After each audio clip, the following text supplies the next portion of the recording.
किस किस के घर में तुलसी का पौधा है? सबके यहाँ है? रख लो।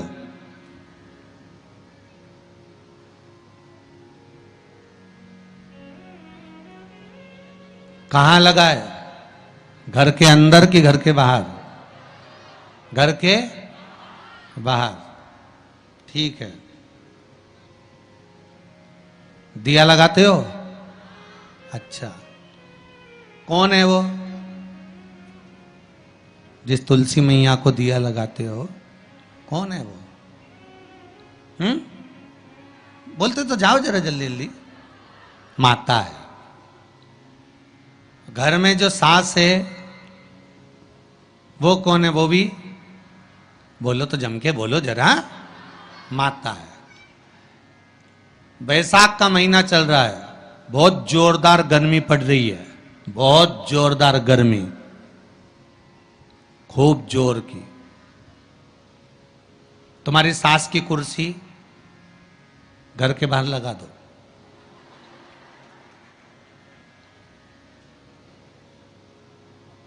कितने घंटे बैठ सकती है वो? बोलो जरा, जम के बोलते जाओ। यहां विश्वास की कथा चल रही है, भाव और श्रद्धा की कथा चल रही है। कितने घंटे बैठेगी वो? अरे 1 घंटा भी जाने दो रिजी जी हो। 15 मिनट ऐसी चिलचिलाती हुई धूप में वो बैठ जाए, बहुत कठिन बात, बहुत कठिन। तुम्हारे घर के दरवाजे पर तुलसी का क्यारा है, तुम उसको दिया लगाती हो, माता कहती हो, पूछती हो, पूजती हो। तुमने तुलसा महारानी से कहा, माँ बैसाख की गर्मी पड़ रही है, तेरे को गर्मी लग रही होगी, चल थोड़ी देर में तुझे अपने कक्ष में लेकर चलती हूँ, थोड़ी छांव में रख देती हूँ, तेरे ऊपर एक छत्र लगा देती हूँ, थोड़ा सा एक ब्लाउज का टुकड़ा पड़ा हुआ है, पीस पड़ा हुआ है, उसको मैं तेरे ऊपर डाल देती हूँ, जिससे तुझे गर्मी कम लगेगी। कभी विचार किया? पिनाया है सबने? ए झूठे लियो। पाटीदार जी गाड़ी लगाओ जरा, सबका घर चला। देख के तो आए कित्तों के घर में पिनाया है? अरे देखा देखी में काम बिगड़ जाता है। एक बार कक्षा 8वीं का पेपर था, बच्चों के लिए एग्जाम में लिखने को आ गया, दिल्ली की सबसे बड़ी मीनार का नाम लिखो। आगे वाले ने लिख दिया दिल्ली में कुतुब मीनार है, पीछे वाले ने आगे वाले का देखकर लिख दिया दिल्ली में कुतिया बीमार है। जितने बैठे हैं उसमें से 50, 100, 200।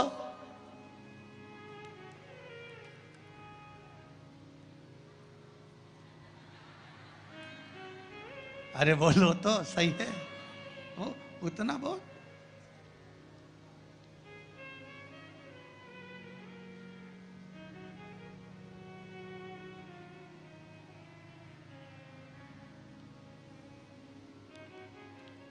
ये तो आपकी चित्तवृत्ति में आपको थोड़ा सा वो कहते हैं ना, एक पत्नी अपने पति के पांव छूती है, एक पत्नी अपने पति को प्रणाम करती है, और बाकी की जितनियों से पूछा गया क्या सब पांव छूती है? हाँ, तुरंत तैयार। अरे गुरुजी आओ, ये तो उसी में कहा लोग है ना, वो एक आप लोग गाते हैं ना, वो देवी जी की आरती,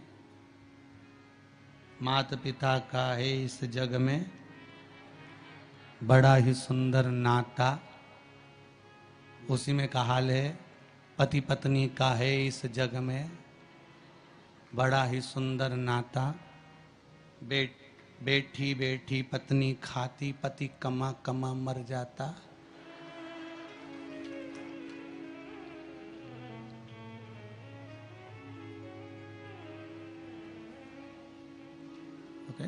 सारी तनख्वाह निपटाने वाली,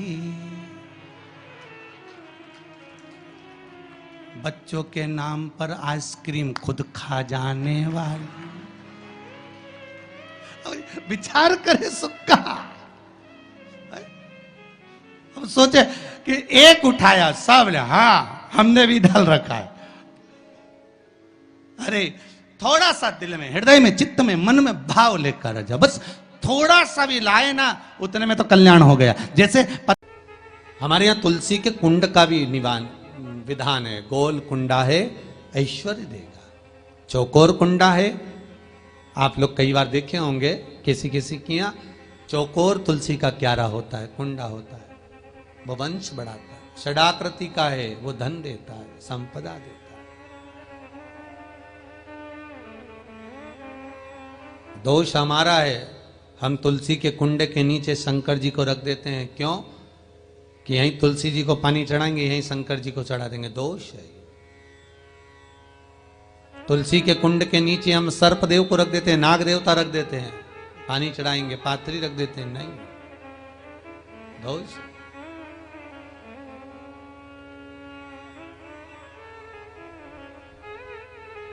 उसका दोष हम सबको, स्वयं अगर गलती करते हैं तो स्वयं को भोगना। कैसा कुंड हो, 7 तरह के कुंडों का व्याख्यान तुलसी के रूप में कहा गया है महाराज। पहला गोल, दूसरा चौकोर, तीसरा षडाकृति, चौथा त्रिवेणी, 3 कोने वाला कुंडा। शास्त्र कहता है जिसके मार्ग घर में टुकड़े हो रहे हों, घर विभाजन की ओर हो रहा हो, तो 3 कोण का कुंडा घर में रखकर पूजा करने पर परिवार एक हो जाता है।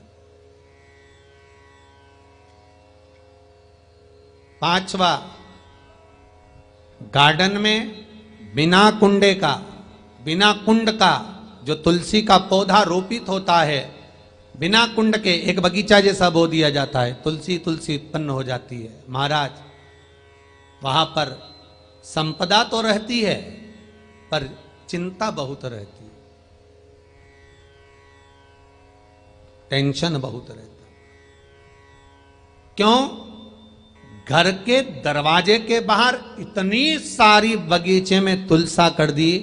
कोई निकल कर जा रहा था, उसने थूक दिया, कोई निकल कर जा रहा था, उसने पानी डाल दिया, कोई श्वान ने, कुत्ते ने, किसी ने, बिल्ली ने गंदगी कर दी, उसका दोष आपको लगेगा। इसलिए कुंड के अंदर तुलसा का, तो वो धन तो देगा, जो तुमने बगीचे में तुलसा लगाई है, गार्डन तुलसा का करा है, वो धन तो देगा, संपदा भी देगा, पर चिंता को बढ़ा देगा। 5वां,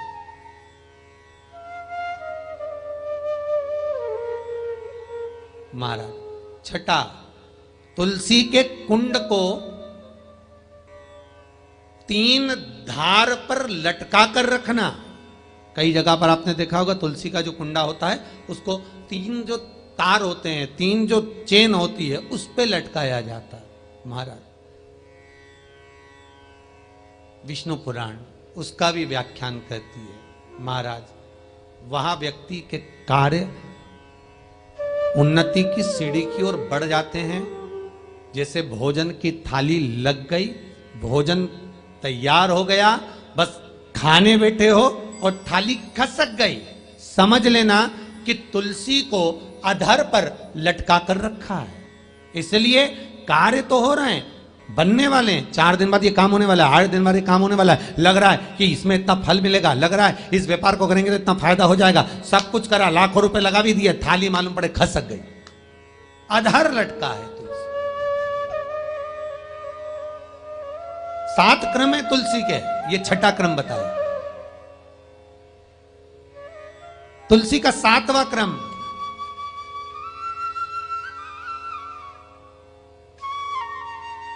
तुलसी का 7वां क्रम है महाराज,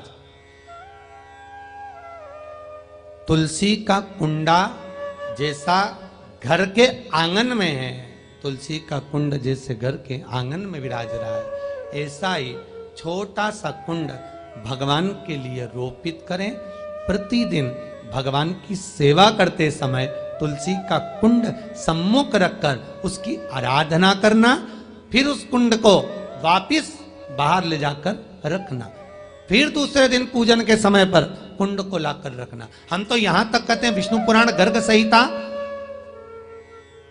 कल्याण का तुलसी अंक यहां तक वर्णन करता है कि आप पूरे साल ये नहीं कर सकते तो कम से कम कार्तिक के महीने में भगवान के सामने तुलसी का छोटा कुंड, चौकोर वाला, गोल नहीं, चौकोर कुंड लाकर भगवान के सामने रखकर छोटा सा कुंड का पूजन कर कर भगवान के साथ उस कुंड को वापस बाहर विराजमान करें, फिर कल लेकर आए, फिर विराजमान करें। आप पूरे साल नहीं कर सकते तो एक महीना। काया में, शरीर के अंदर, काया के अंतर्गत कितना भी रोग, कितना भी रोग,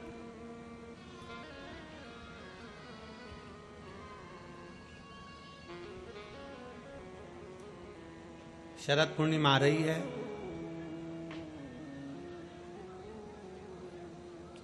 सोलह तारीख के रात्रि के समय पर, शाम का समय हो, प्रदोष काल का समय हो, अगर डॉक्टर ने कह दिया कि शरीर में ये रोग है और ये रोग जाने वाला नहीं है, ये रोग समाप्त होने वाला नहीं, एक बेलपत्र, एक दुर्वा और एक चावल का दाना, सफेद चावल का दाना, एक दाना मात्र अक्षत का, सोमेश्वर भगवान शंकर के नाम का उच्चारण कर कर, जरा ध्यान देंगे सभी लोग। जैसे ये शिवलिंग है, ये जलाधारी है, और ये जलाधारी के सामने से जो जल बहता है, गणेश जी, कार्तिकेय और अशोक सुंदरी का जो स्थान बीच में है, शिवलिंग का जो जल बहकर नीचे की ओर आता है, यहाँ जो जगह होती है, आप लोग आस्था चैनल के माध्यम से आप इसका स्मरण कर सकते हैं, और दूर दूर अगर दिखाई नहीं दे रहा हो तो आप उसको बाद में चैनल पर, कथा के बाद में आप लोग आस्था चैनल खोलकर या यूट्यूब पर उस कथा के अंतर्गत आप उसको देख सकते हैं। ये शिवलिंग जलाधारी, जल बहने का स्थान, ये शिवलिंग के सामने जो स्थान होता है, यहाँ से पानी चढ़ाते हैं तो बहकर जो नीचे आता है, जितना मोटा ये जलाधारी का स्थान होता है, इसी स्थान पर एक चावल का दाना, एक दुर्वा, एक बेलपत्र खड़ी की खड़ी यहां समर्पित करें। बेलपत्री का डंडी का मुख नीचे हो, बड़े पत्ती का मुख ऊपर की ओर, दुर्वा का भाग ऊपर की ओर हो, चावल का एक दाना यहां समर्पित कर दें, और बाबा देवादिदेव महादेव को यहां समर्पित करने के बाद सोमेश्वर महादेव का श्री शिवाय नमस्तुभ्यम का स्मरण कर कर अपने रोग, जो भी बीमारी है उसका स्मरण कर कर बाबा से प्रार्थना करें।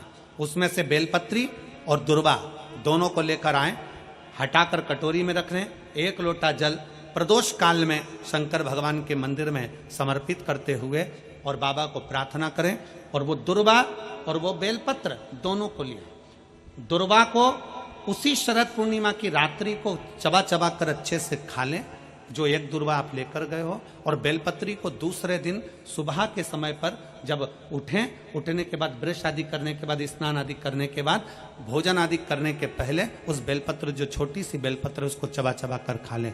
कैसा भी रोग है उसका 15 दिन बाद जांच वापिस कराएं, धीरे धीरे उस रोग में आराम लगना प्रारंभ हो जाए। कैसा भी रोग। शरद पूर्णिमा पर चंद्रेश्वर महादेव की शिव महापुराण की कथा फिरोजाबाद के इस पवित्र प्रांगण के अंतर्गत आप और हम श्रवण कर रहे हैं। शिव तत्व की प्राप्ति कैसे हो?